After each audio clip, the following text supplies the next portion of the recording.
Welcome to Trance Encounter Podcast. This is where I share with you interesting and reasonably deep conversations I had with my friends, and sometimes we go a little deeper into the subconscious. My name is Lester, I'm a hypnotist. I like talking to people and I don't mind skipping the small talk, so let's begin. In this episode today, I had the honor and pleasure of sitting down and having a conversation with Mike Mandel. Mike is one of the most prolific hypnosis trainers and stage hypnosis performers probably of all time. He has done literally thousands of stage hypnosis shows, and his students are all over the world changing people's lives and applying the wonderful hypnosis principles and techniques that he has shared with them. We filmed this conversation back in 2024 during Hypnothoughts Live, the conference, and you'll be able to see in the video that Mike and I were sitting on the couch. It's actually a very long couch in the hotel room I was staying in, and at the corner of the couch, which is out of the camera, are three amazing, wonderful people who has contributed tremendously to the field of hypnosis as well. Chris Thompson, Timothy September, and the legendary Michael C. Anthony. And you'll be able to see us referring to them as we're having the conversation. One of the things that really struck me from this conversation is how much life Mike brings into his work and how he's able to draw from all different areas of his studies and curiosities into hypnosis, such as architecture, music, martial arts, and so on and so forth. And it does make me think of what makes a good hypnotist, and how can we as hypnotists or coaches or change work practitioners develop ourselves to best serve the people we work with and enjoy what we do. And if that is also a question you're asking yourself, I think you're going to get a lot of really good inspirations from this conversation. So without further ado, ladies and gentlemen and everyone else, Mike Mandel. Good to see you. Exactly. None of this shit is real. I know. None of this shit is real. Correct. And I want to just continue with the conversation that I had here with Freddie. Mm-hmm. I was asking him, what is outside of trance? Before I tell you his answer, I want to hear your answer. It's just a model. It's always just a model. The question is it a useful model? Right. That's it. That's why I use trance as a model. Does it exist? I don't even care. Don't care at all. If I can get the results I want, it's a useful way of getting there. I see. Well, but the philosophical question goes to, if none of it is real, then why does it matter? What is real? Because I'm sure there is a motivation. Every time you speak, there is so much energy and conviction and everything. What is it for you? Well, the ontological question here of being is, if we want to essentially be, I think most people in the industry want to be good people and want to help others. And this remarkable hypnotic thing, whatever it is, amazing communication, amplifier of human experience, whatever, I think it grabs us to such a degree. It is an exciting thing because we're able to make changes and see people's lives transform, often right in one session. And that's an exciting thing. And I think that then feeds the loop and comes back into the exuberance and it's like having superpowers. Right, yeah, exactly. And or at least one superpower. I think I've seen somebody's shirt, I'm a hypnotist, what is your superpower? Oh, nice, right. You put a lot of effort into making the videos and educating everybody in terms of what they're capable to achieve. Why do you think there are still so much misconceptions out there? Oh, good question. And first of all, the only reason I put the effort in the videos is Chris Thompson said we had to redo them. Okay. It's entirely his fault. And when he started talking about MMHA version 3.0, I was like, no. And he said, we're not re-recording it. It's okay. Thank you. But yeah, it's the more cogently we can express what we do, right, the more clearly and simply we can teach these methodologies, these big principles or techniques, the better results people get right away. It's when we complicate it. And it's always been, Lester, it's always been my contention that the mark of the amateur and the beginner is they mistake complexity for intelligence and brilliance, whereas the master strips out the complexity and just keeps the essence that's needed. So we are not coming in with a sledgehammer and making all these changes. I like to come in with a little tiny jeweler's hammer and make this one little tap, but then the change goes through their entire life, their entire personality. The problem with that, though, and it isn't really a problem, is when we do that kind of change work, people often don't even realize that we're the ones who've done it. Well, it wasn't what you did. I just decided to do this. Now, we can be so subtle. Right. We nudge, but that's okay. The main thing is they get the result. That's really interesting because just as a continuation of the conversation we had before, Freddie told this story where he went to a museum, maybe Tate or somewhere in London, Right. and they saw this modern painting with just 4 blobs of color. That's it. I think he was with a romantic partner at that time. He's like, I can do that too. But then his partner said, well, before this painter painted this, he painted that, which is a very beautifully detailed fine art picture. But somehow, these 4 blobs of color, without all the complexity and stuff, just puts all the emotion and stuff on the page right there. That's it. It sounds like that's what That's you're saying. exactly it, because what you're tracking here is the identical thing happened in modern art when they came through classical periods and so on, reduced it down to this essence. Someone like Jackson Pollock, where we've just got energy bolts on and it's wow, Lavender Mist is this amazing thing. The same thing happened in music with jazz. Right. The improvisation, the distilling it down to pure little melodies that intersect. And very often, I think that's what we're doing with conversational hypnosis too. We're not building some really complex, perfectly created structure, but we're throwing a little bit of flute here and a little bit of saxophone, a little bit of string bass, or blobs of color at the right point. I think it's the same thing. We're just finding the difference that makes the difference. Right. And working with that. But there's nothing wrong with the big, beautiful pre-Raphaelite Brotherhood paintings either. It's just they're different. Yeah, that's very true. And this, when you were talking, what came to my mind is this story, Milton Erickson, I think, or somebody told about Erickson. Yeah. When in his later days, one of his students asked him, what do you think people's biggest problem is? And he said, rigidity. I don't know if I might have seen it from your video. He said that in different ways to different people. You're bang on with that. You're completely right, Lester, because I think it was Stephen Gilligan when he was studying with Erickson. And Gilligan's a psychologist. And he said, what else do I still need? Or something of this nature. I'm getting it very, very close to what it is, so it's not too far off. And he said, you have to get out of your own way. Okay? And he thought, well, that's a stupid thing to say. And they thought about it for a few months and thought, he probably that's his stock answer he says to everybody. So a couple of years later, he's showing Erickson what he's doing. And he said, what can I do to improve it? He said, simple, Stephen, you have to get out of your own way. Right. He thought, okay, now he's convinced. He just says this to everybody because it's so obvious. And then he said, one day, Milton said to him, you have to get out of your own way. And he said, he had this blinding flash of understanding. He realized what he meant was, I got to get out of my own way. And it finally hit him. And that can be the thing. People can try too hard. They can doubt their abilities. They can over-complexify things. They can block themselves. And that is the whole thing that we teach. We believe in teaching principles. Well, we have the techniques, but the principles are much more like a martial art. We're getting a resistance in this area. We can either back off completely, come back later. We can go under it. We can go around it. Right. We Or can you make a redirect door. it. Redirect it. Yeah. And that's it. Staying out of our own way and keeping the technique pure.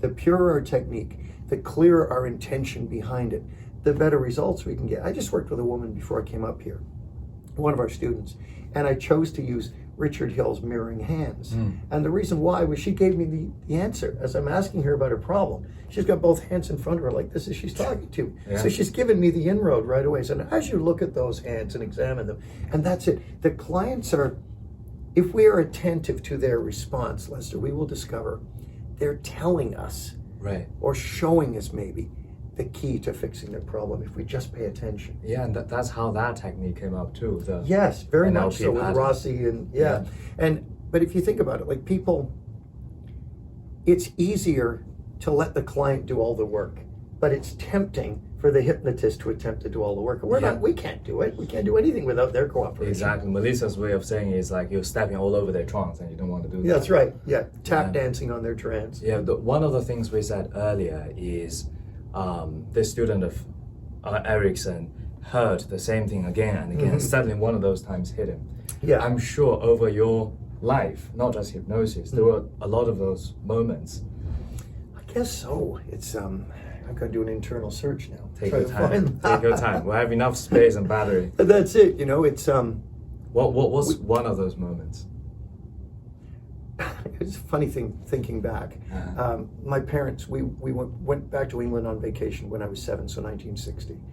Came back and we took a vacation, drove from Toronto to Prince Edward Island on the east coast of Canada. And it's a long drive, and we had a vacation there. And I was entertaining my parents. I think it was Father's Day.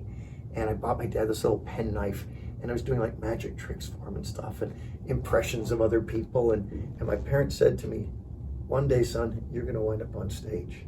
My dad would have loved for me to be an engineer like him, but he was smart. You know, this is a smart man who would read calculus books in bed just for light reading. And he wished I could be an engineer, but I have no math skills. My science is pretty good, but my linguistic skills are better. Right. And the unconscious. But he was right. I mean, they nudged me on stage, and that's when I started doing stage hypnosis. And that was really the huge inroad for me.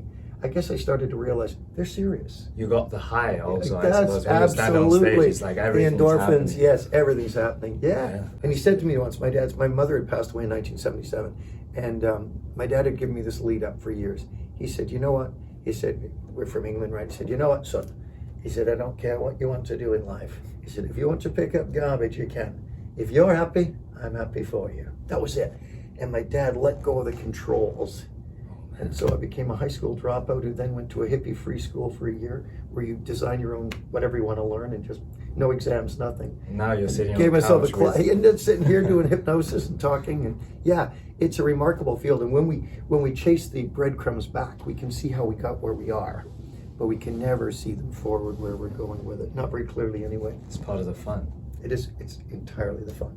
There is something about the origin story of how we start doing something that's interesting, because you were mentioning how the future is like, you don't know what's going to happen. You can look back. We get these vague ideas for the future, but it's not clear. Exactly. You can look back and have all those wonderful hindsights and have different kind of narratives, understanding differently. But the starting point is always interesting when you look back. And when you look at it at different points in life, you'll see it differently.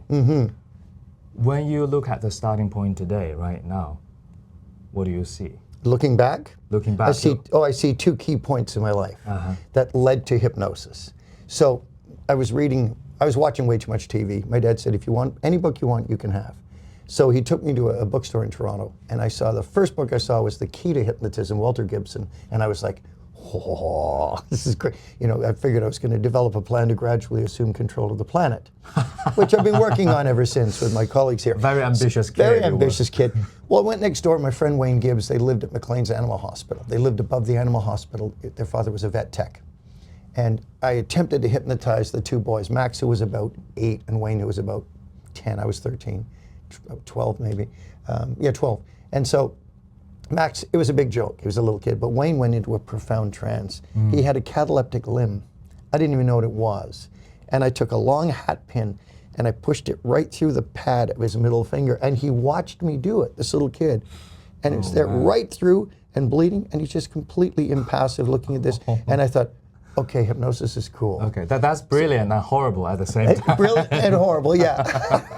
Sort of like eating oysters is, you know. But it was fantastic. So then the bug bit, and I 10 years of just messing with it, playing with it, and then I had a breakthrough at a party because I'd go to hypnotize people, wouldn't get very good results. But one night, 3 people were at this party sitting on a couch, and somebody said, "Oh, do you hypnotize people still?" I said, "Oh yeah, I'm doing it all the time." I wasn't really. And they all wanted to be hypnotized, a guy and 2 girls. And so I did some induction, I can't remember what, and all 3 of them went bang, zonked out. And my friend is saying, "What happens now?" It's his apartment, right? And I said, "I don't know, it's never worked this well before." He said, "Well, turn him into something." And the Rolling Stones had just performed in Toronto. That gave me the idea. And I said, the next person who comes into the party, enters through the apartment doors, this big high rise, is Mick Jagger, the Rolling Stones. So now we're waiting. But everybody's arrived. It's like 11 o'clock at night. I thought, oh, it's not going to work. It's not going to work. Half an hour passes, not going to work. I didn't know. No amount of time will undo a properly set hypnotic suggestion. You can say you're going to wake up at 2:38 a.m. on Wednesday, July 15, 2016, call this number, and you will. So I didn't know. And then the door opens, and this friend of ours comes in, Pat. He's just finished his evening job at this fish and chip shop. And as he comes in, they glance over, and they go, "It's Mick Jagger." And they're like, nobody's freaked out more than him. He's wondering what the hell they've been smoking and where he can get some, right? So they're yelling at him and touching him and stuff. And I snapped them out of it. You see, the funny thing is, I didn't think it would work because Pat was from Kingston, Jamaica. He did not look like Mick Jagger. But to them, it was perfect. It was him. So this is the turning point, was the interview with them. I said, what did you experience? And I'm so glad I asked that question. Right, yeah. So the one girl said, I knew it was Pat. I recognized Pat, but I heard myself saying it was Mick Jagger. So we have classic dissociation here. Right. Heard myself saying it. The other girl said, no, it looked like some Jamaican guy, but I knew it really was Mick Jagger in a very clever disguise. Okay. Oh, all right. Man. And then the guy.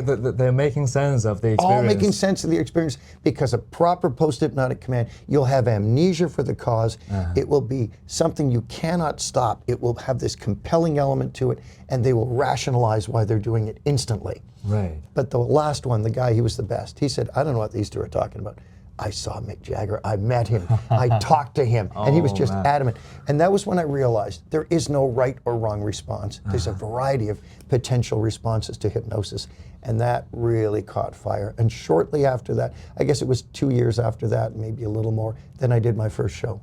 So you started with stage hypnosis? Yeah, entertainment stuff, yeah. How do you transition into doing therapeutic stuff? Well, I went, in 1992, I started reading Tony Robbins and thought, this is really interesting. I was very skeptical about it. And a buddy of mine who's a lawyer said, you're skeptical, you're thinking it's interesting, but you don't believe it'll work. He said, that's not like you. He said, you're writing something off and you don't know anything about it. He said, you don't do that. And I went, shit, you're right, I don't. So I started looking into it, and I got his, his personal power tapes or whatever. Then I found out about NLP. And so I did my NLP practitioner, and then I did master practitioner in New Code. I found my mentor, Derek Balmer, who Michael C. Anthony studied the same time with me. We both did his Ericksonian hypnosis course. I just wanted the certificate. Right. So we did that, and then I went on to study with John Grinder. We brought him to Toronto a couple of times, and I did my NLP trainer track with him. But what the Ericksonian stuff did with Derek was twofold. He gave me a model where I could now understand what I was doing, that I was doing intuitively without understanding the structure. And the second thing was, he said, I want you to teach my hypnosis course. I want you to be my hypnosis gunslinger. All right. The gunslinger for hire. I said, I'll do it. One condition, I rebuild your entire training from the ground up. And he said, do it. And that was it. Then Derek died in 2000. And then one morning I woke up after reading a book after doing a training in Gothic architecture, cathedral architecture, and I saw a hypnosis training built on the foundations of Gothic architecture that would work. And that became the architecture of hypnosis, our current training in Toronto. That's beautiful. Just the pieces fell in place at the right time. It's interesting how you draw inspiration from different stuff. And that's what it's got to be. Yes, we have to collapse the different elements together, because that's the growing edge of the creativity. Right, yeah, and I remember in one of the courses you guys did with Melissa Tears in your center, she was like, this stuff is jazz. Yeah, there is one way of induction, you can put it together. This is it's kind of a selfish question that I want to ask for myself. All right. Because I started doing hypnosis in the therapeutic realm. And right now I'm considering not letting go of the therapeutic side, but expanding into doing some performative stage stuff. How does that work? Like, if there is a shift in terms of mindset, what would that be? It's the mindset that Michael C. Anthony has, the world's foremost stage hypnotist and Stage Hypnosis University. He takes great therapists and turns them into brilliant performers. How's that? Brilliant. He is brilliant. That's actually Michael C. Anthony. Yes, it is. He's in the wings of this. He's in the wings. Don't get me wrong. He's still a bastard, but he's my other best friend. And that's it. Yeah, they map across well. And I think the transition from stage to therapy is good, because stage hypnotists develop rapid induction sets and confidence and work really quickly. You have to survive in the field. Whereas if you go the other way, there's the strength of knowing the science behind it, realizing what's happening, building the calibration skills, and recognizing the shifts that are happening. So either way can work, either direction. Right, yeah, and I'm looking forward to all the learnings I'm going to have. Last question. Sure. This is my hypothesis, is my guess. Okay. Because when you travel around and you meet different people, there are always those several people that you keep remembering them because of their energy, because of how they interact with other people. And experience with you is one of those. Oh, thank you. And my assumption is you are either really amused or you just love people very much. Oh, I'll have to think about that. I don't want to frighten myself. What if I love people more than I thought I did? How do you feel about people? Well, I sum it up in I love people, and one of the things is I'm an Enneagram 8, type 8. You read the Enneagram personality system. When we're at our best, we take on the best of type 2, which is helping others. Right. And when I know when my life is going well and stress-free, and Chris Thompson is keeping everything going in a groove, and we're having a blast, that's when I really want to help people, because I'm at my best. And honestly, all of us in the industry, I think everybody here who's a seasoned trainer has some of that, because there is nothing like seeing someone who's got PTSD because of years of abuse or something, or someone who survived a horrendous car crash or whatever, and to work with them and see them transform in front of our eyes. I think it's the greatest gift in the world. You give people a chance at a new life. And that, it might not be humorous, but I think it's a good one. It is. But the humor is a big part of it. I would say life should be effortless, enjoyable, and vaguely annoying to other people. That's the best place to be. Thank you. Thank you so My much. pleasure. Thank you for listening to this conversation. I wonder if there is any particular moments or particular things said during the conversation that stay with you and continue to inspire you. If you want to learn more about Mike's work, go to the link in description. If you want to find out more about my work, go to the link in description as well. And maybe I'll see you in some other videos I made. Until then, take care.